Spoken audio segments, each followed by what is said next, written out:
Most important chapters जो कि हर साल नीट में लेकर के आते हैं, कई सारे क्वेश्चंस जिनसे हर बार पूछे गए 3 से 4 सवाल, कौन से वो चैप्टर्स है, ताकि वो बच्चे जो कि सिर्फ उन्हीं चैप्टर्स की तलाश में है कि सर हाई वेटेज चैप्टर्स की लिस्ट एक बार हमें बता दीजिए, ताकि हम एटलीस्ट उनको तो बढ़िया से कंप्लीट कर लें। हमें मालूम है हमारे बहुत सारे चैप्टर हैं जो अभी बाकी हैं, कुछ चैप्टर ऐसे हैं जो अभी बैकलॉग में हैं। हम क्या करें ताकि लास्ट टाइम में बढ़िया से हम उतना स्कोर कर सकें ताकि नीट 2025 के एग्जाम में हम बढ़िया स्कोर ला सके केमिस्ट्री में। और जिन बच्चों ने पूरा अच्छे से पढ़ा हुआ है उनके लिए तो सब कुछ सारे चैप्टर्स इंपॉर्टेंट है, लेकिन फिर भी एक बार हमें यह जान लेना चाहिए बच्चों किस चैप्टर से कितने क्वेश्चंस आए हुए हैं, लास्ट 5 सालों का पैटर्न क्या रहा है एनटीए का जो वो हर बार केमिस्ट्री में पूछ रहा है। तो उन्हीं के बारे में सारी बातें हम यहां पर देखने वाले हैं ताकि आप अच्छे से अपना माइंड क्लियर कर सके किस चैप्टर में मुझे ज्यादा फोकस करना है। तो स्टार्ट करते हैं आज का सेशन।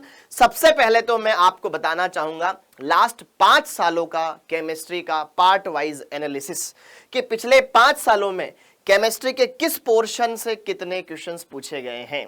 हमें मालूम है केमिस्ट्री में फिजिकल, इनऑर्गेनिक और ऑर्गेनिक 3 पार्ट होते हैं और हर पार्ट का अपना अपना एक वेटेज है। तो 2024, 23, 22, 21, 20 इस ऑर्डर में मैंने इनको जमाया है बेटा। बढ़िया से आपके लिए यहां पर सारी वो बातें मैं बताने वाला हूं जो यहां पर आपके लिए जरूरी है। 2020 में फिजिकल केमिस्ट्री से 20 क्वेश्चन, फिर इनऑर्गेनिक से 16 और ऑर्गेनिक से 14, टोटल 50 क्वेश्चन। तो आप ये नहीं सोच सकते कि सर मुझे फिजिकल केमिस्ट्री नहीं आती है तो क्या छोड़ दूं क्या? देख ले बेटा 20 सवाल है। इनऑर्गेनिक छोड़ दूं क्या? 16 सवाल उससे आए, ऑर्गेनिक 14 सवाल इससे आए। फिर 2023 की बात करूं 16 सवाल फिजिकल केमिस्ट्री से और इनऑर्गेनिक से 15 सवाल और ऑर्गेनिक से 19 सवाल, टोटल हो जाते हैं 50 सवाल। तो देख ले हर एक पोर्शन का अपना वेटेज है। 23-24 में ऑर्गेनिक से कम आ गए और तो फिर 23 में ज्यादा है, ठीक है। 22 में 16 सवाल फिजिकल केमिस्ट्री से, 16 ही इनऑर्गेनिक से और 18 ऑर्गेनिक से। तो ऑर्गेनिक, इनऑर्गेनिक और फिजिकल तीनों पार्ट पढ़ना जरूरी है। यहां आपका ये दिमाग में क्लियर हो जाना चाहिए, ये डाउट नहीं रहना चाहिए कि एक को छोड़ दूं बाकी काम कर लूं, नहीं हो पाएगा बेटा सिलेक्शन, है ना। और 2021 में 17 क्वेश्चन, फिर यहां 16 और यहां 17, total 50 question in physical, inorganic, organic. और 2020 जहां पे टोटल 45 क्वेश्चन हुआ करते थे और वापस से यही पैटर्न एनटीए ने वापस से लागू कर दिया है कि 45 क्वेश्चन ही पूछे जाएंगे केमिस्ट्री में, ए और बी सेक्शन अब नहीं रहा। तो यहां पर अब 2020 में फिजिकल केमिस्ट्री में पूछे गए थे आपसे 14 क्वेश्चन, फिर यहां पर इनऑर्गेनिक में 16 और यहां पर 15, टोटल हो जाते हैं 45 क्वेश्चन।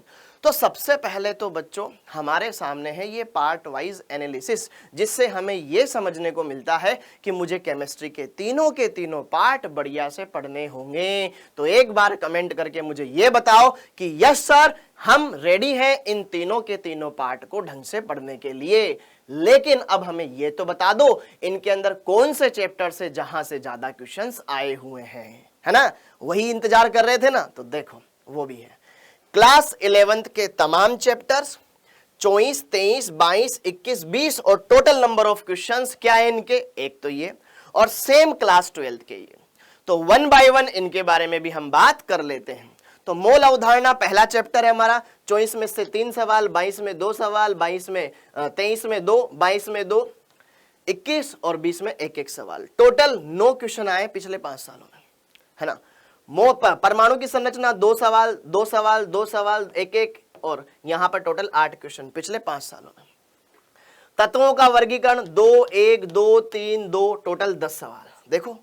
और उसके बाद देखोगे आप केमिकल बॉन्डिंग तो आपको पता चलेगा 2, 2, 4, 4, 3 सवाल। तो टोटल 14-15 सवाल पूछे गए लास्ट 5 सालों में। मतलब हर साल एवरेज 3 क्वेश्चन इस चैप्टर के आते हैं। तो क्या ये हो गया हमारा हाई वेटेज चैप्टर ऑटोमेटिकली, है ना। हम उन चैप्टर्स को देख रहे हैं, एनालिसिस कर रहे हैं जो हाई वेटेज वाले चैप्टर है बेटा। और उसके बाद रासायनिक साम्य से पिछले 5 सालों में 7 सवाल आए, आयनिक साम्य से पिछले 5 सालों में 9 सवाल आए, बाकी ईयर वाइज ये लिखा हुआ है। तो आप देख लो कौन कौन से चैप्टर। और टोटल इक्विलिब्रियम जो साम्य दोनों एक ही पार्ट है, तो टोटल अगर आप यहां करोगे तो 16 क्वेश्चन साम्य अवस्था से आए हैं, आयनिक साम्य, रासायनिक साम्य। और फिर उसके बाद उष्मागतिकी से टोटल 8 सवाल आए हैं। फिर उसके बाद रेडॉक्स से टोटल 6 सवाल आए हैं। फिर अगला चैप्टर, ये 2 चैप्टर कार्बनिक रसायन, जिसमें जीओसी आ जाता है आपका, समावयवता आ जाता है आपका, और नामकरण आ जाता है ये, और हाइड्रोकार्बन, 15 सवाल। तो यह 2 चैप्टर अपने आप में फिर हाई वेटेज हो जाते हैं। 1, 2, 3, ये 3 चैप्टर ऐसे हैं 11th के जो हाई वेटेज वाले हैं। फिर उसके बाद तत्वों का वर्गीकरण, यहां पर भी 10 क्वेश्चन पूछे गए, और यहां पर ये आयनिक साम्य, रासायनिक साम्य दोनों मिला करके। तो ये 11th के हाई वेटेज चैप्टर हो गए बेटा। तो हमें इन चैप्टर को तो किसी भी हाल में कंप्लीट करना ही करना है रसगुल्लो। कमेंट करके बताओ यस सर, हम करके रहेंगे। और इसके अलावा क्लास 12th के चैप्टर्स जो कि आपके नीट के एग्जाम में पूछे जाते हैं, तो देख लो इससे 10 क्वेश्चन, 11, 12, 12, 13, 13, 15। तो ये चैप्टर मुझे बढ़िया से करना है। कौन कौन से चैप्टर है? विलियन 2024 में 2 क्वेश्चन, 23 में 1 क्वेश्चन, 22 में 2 क्वेश्चन, 21 में 2 और 20 में 3 क्वेश्चन, टोटल 10 क्वेश्चन इंपॉर्टेंट है। 12th की फिजिकल केमिस्ट्री इंपॉर्टेंट है। यहां आपसे पिछले 5 सालों में 10 क्वेश्चन पूछे गए, मतलब हर साल कम से कम 2 क्वेश्चन तो आते ही आते हैं। वैद्युत रसायन बहुत ही जबरदस्त चैप्टर है बेटा, बढ़िया चैप्टर है। अगर 5 सालों का आप देखोगे एवरेज तो 8 क्वेश्चन आ रहे हैं, लेकिन मैं ये कहता हूं इस चैप्टर से क्वेश्चन आएंगे ही आएंगे, 2 क्वेश्चन आपके जरूर आएंगे। इंपॉर्टेंट चैप्टर है बेटा ये। और रासायनिक बल गतिकी 11 क्वेश्चन। तो 12th की फिजिकल के जितने भी चैप्टर है सबके सब इंपॉर्टेंट है। अब ये जो पी ब्लॉक है इसके अंदर मैंने 11th और 12th दोनों पी ब्लॉक को कंसिडर किया है, ठीक है। तो यहां पर टोटल 12 क्वेश्चन इससे है, पढ़ना ही पढ़ना है। डी ब्लॉक पढ़ना ही पढ़ना है, अगेन 12 क्वेश्चन पिछले 5 सालों में, ठीक है। 24 में 3, फिर 23 में 1, फिर 22 में 2, फिर 2, फिर 4 सवाल 2020 में पूछे गए थे। तो हाई वेटेज चैप्टर से बेटा ये उप सहसंयोजक रसायन, अगेन एक और बहुत ही जबरदस्त चैप्टर है आपका, पढ़ना है, अच्छे से पढ़ना है। तो यहां पर आप देखोगे पिछले 5 सालों में 13 क्वेश्चन पूछे गए हैं। तो क्या आप इस चैप्टर को छोड़ के जाने वाले हो एग्जाम में?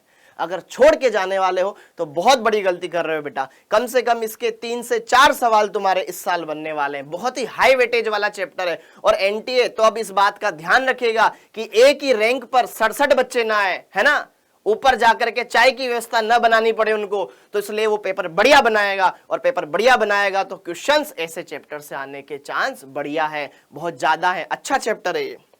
हेलो एल्केन और हेलो एरिन पिछले 5 सालों में 5 सवाल आए, क्योंकि इस पर आधारित क्वेश्चन बाकी चैप्टर्स में पूछ लिए जाते हैं, ठीक है। Okay, alcohol phenol ether one of the most important chapter, और यहां पर एल्डिहाइड कीटोन और कार्बोक्सिलिक अम्ल, ये दोनों चैप्टर ऑर्गेनिक के ऐसे हैं भाई साहब, अगर आपने ये कर लिए ना तो बहुत कुछ अच्छे तरीके से आप कंप्लीट कर लोगे। और एमीन और जैव अणु के क्रमशः पिछले 5 सालों में 8 और 7 क्वेश्चन पूछे गए हैं।